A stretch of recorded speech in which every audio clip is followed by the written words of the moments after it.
Hello. It is Monday, June 23rd, 2025. We are at the halfway mark of the year, guys. Like, can you believe it? I'm at my half birthday because my birthday's in December. I turned 60, so I'm 60 and a half now as June 22nd. Hard to believe it. But it is what it is, as they say. I thought today I would come on. A new subscriber said, could you talk about staying with your good habits or staying disciplined or staying with your plan long term? And I thought that's a really great topic to sort of dive a little bit into. So I thought I would do that today, and I hope for the new subscriber that you get to see this, and I hope it answers your question. And if you have any other questions, please let me know. So the question is, it's like, basically, this is my interpretation of the question, is that sometimes we could do things for a short period of time and do really well at it, but sustaining that over extended period of times, that maybe we lose focus and we lose the ability to follow through, or maybe we just lose interest. Who knows what it is? But what we do know, the outcome is that we're not doing what we said we were going to do, and that actually lowers our confidence. So in another video, you've probably seen me talk about what helps to raise confidence, and it's really a simple formula. The confidence that we have in ourselves comes from doing what we said we're going to do.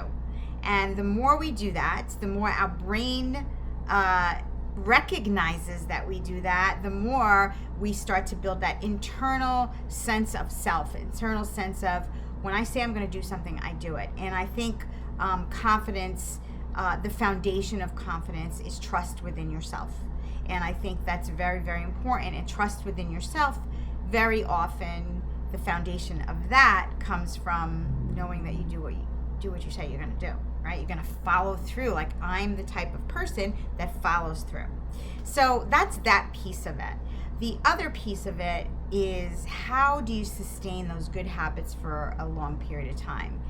And I think that when we think about, oh, I'm going to have to give up sugar for the rest of my life, or I have to work out every day for the rest of my life, it becomes an overwhelming thought, and we very easily will be like, I'm not going to do it, so why start? Or, if I'm not going to sustain this for a long time, what's the point of even starting? And so you cut yourself off at the knees before you even get off of home plate. So here's my suggestion, is think of it in smaller chunks. For this week, I'm going to honor these musts. And how do you feel about that at the end of the week? I did these 3 musts every single day. And each day I made a declaration, sorry about that background noise, of what I was going to do. And I did those 3 musts, day 1, and then stacked it on day 2, then day 3. At the end of 7 days, give yourself a score. What did I do on a scale of 0 to 10? 10 being high, 0 being low. I had these musts every single day, and 5 out of the 7 days I did all the musts. Maybe those other 2 days I did 2 out of the 3 musts. I'm going to give myself a score of, let's say, 7.5 to an 8. And then I'm going to say to myself, how did I feel about that? Do I want a 10? Do I want a 9? Or am I satisfied with this? Depending on who you are, where you are in your level of personal development, how much of a high achiever you are, you might say, I know I'm capable of more. So what was the thing, what were the reasons I didn't do those musts on those other 2 days? And then taking a really good look at that, what was in your control? Maybe, let's say your must for the day, for an example, was you were going to do a certain routine in the gym.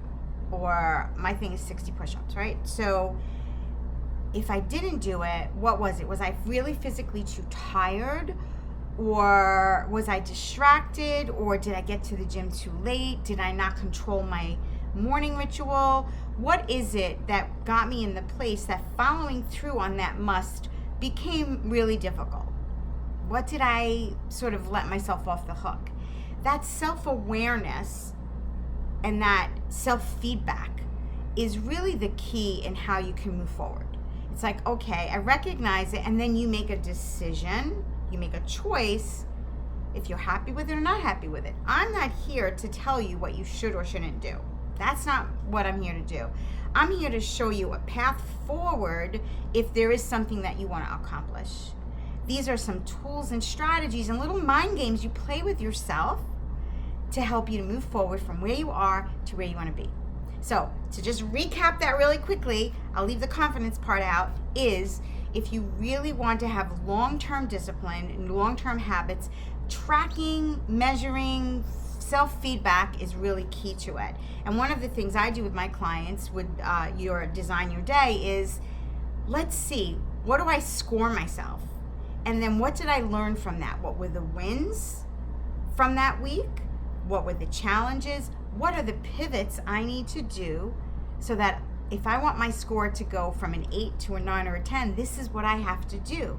The more 8s, 9s, and 10s I get, the more hungry I am for it, the more momentum I have. And then soon enough, that long-term plan or target that you have is well within your reach. So I'm Christine Randall. I hope this was helpful. Leave me in the comments. Let me know if it was. And just so you know, I have something really special that I'm going to be offering soon, but I'm not quite ready to roll it out. But it will help you with your DYD, which is Design Your Day for Success. So I hope that answers the question that was posed. I hope this was helpful and brought you some value. And stay cool out there and enjoy the summer. I think the summer solstice was on June 20th, excuse me. So enjoy the day. Bye, guys.